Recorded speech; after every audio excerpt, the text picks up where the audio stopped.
Veda is a huge literature. Vedas are classified into 4 sections: Rig Veda, Samaveda, Atharvana Veda, and Yajurveda. And each of the section has numerous subdivisions. They say at least in one section you will find more than 250 million verses. So to study Veda in one lifetime, it is not possible. You need to have extraordinary ability to study it, and some individuals have done it.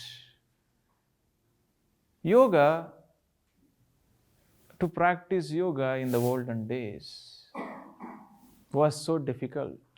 If you are living in the society, then you have to have a very strong will and determination to go in search of a guru.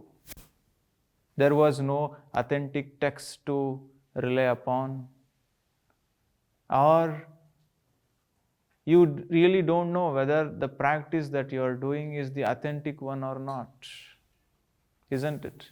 Even today in the West, you don't know which is real yoga and which is not, isn't it? Because there is no understanding of the classical literature. So for a common man, it was so difficult to practice yoga, even though he knew there is a subject like yoga, but it was not accessible easily. And to work on yoga, to contribute something on the path of yoga, there should be a genius, has to be born to understand the whole of Veda and to get the information from it.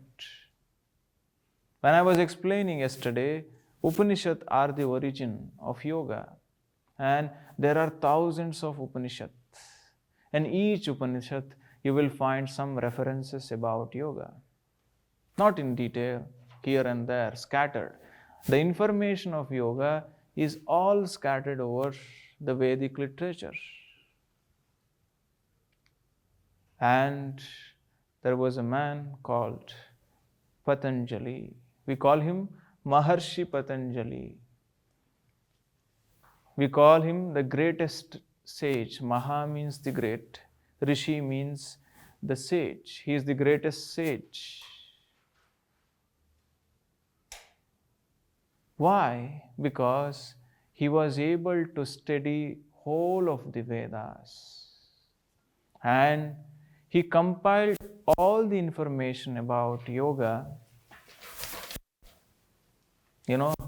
studying millions of verses. He compiled all the information from it and made it simple. He wrote Yoga Sutra.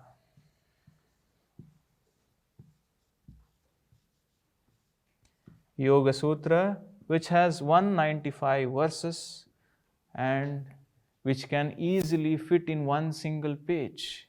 See, this is why we consider him as genius.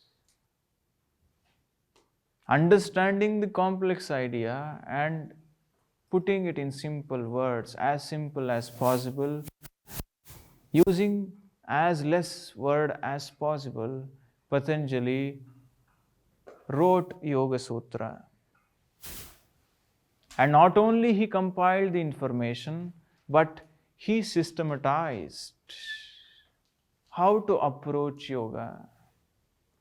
He designed 8 limbs, 8 steps to climb upon to experience one's consciousness. Step by step, you prepare yourself to go higher.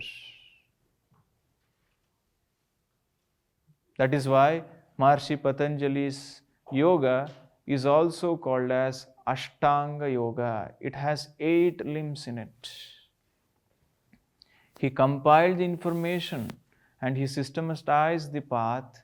For this contribution, we consider Maharshi Patanjali as the father of yoga. Not because he invented anything, it was already there, but he compiled and systematized it so that it became easy for a common man to appreciate the path.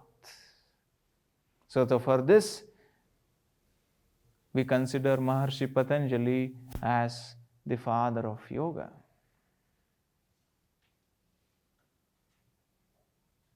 And Yoga Sutras is simply the Bible of yoga. Everything about yoga, you can find it in one text. It is the Alpha and the Omega. Everything is included in it. Whatever you want to know about yoga is being explained in 195 verse.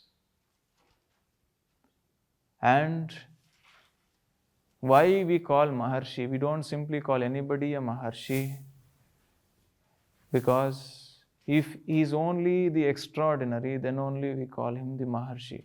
One is already this huge work, he has given the contribution, but the second is he has written even on Ayurveda.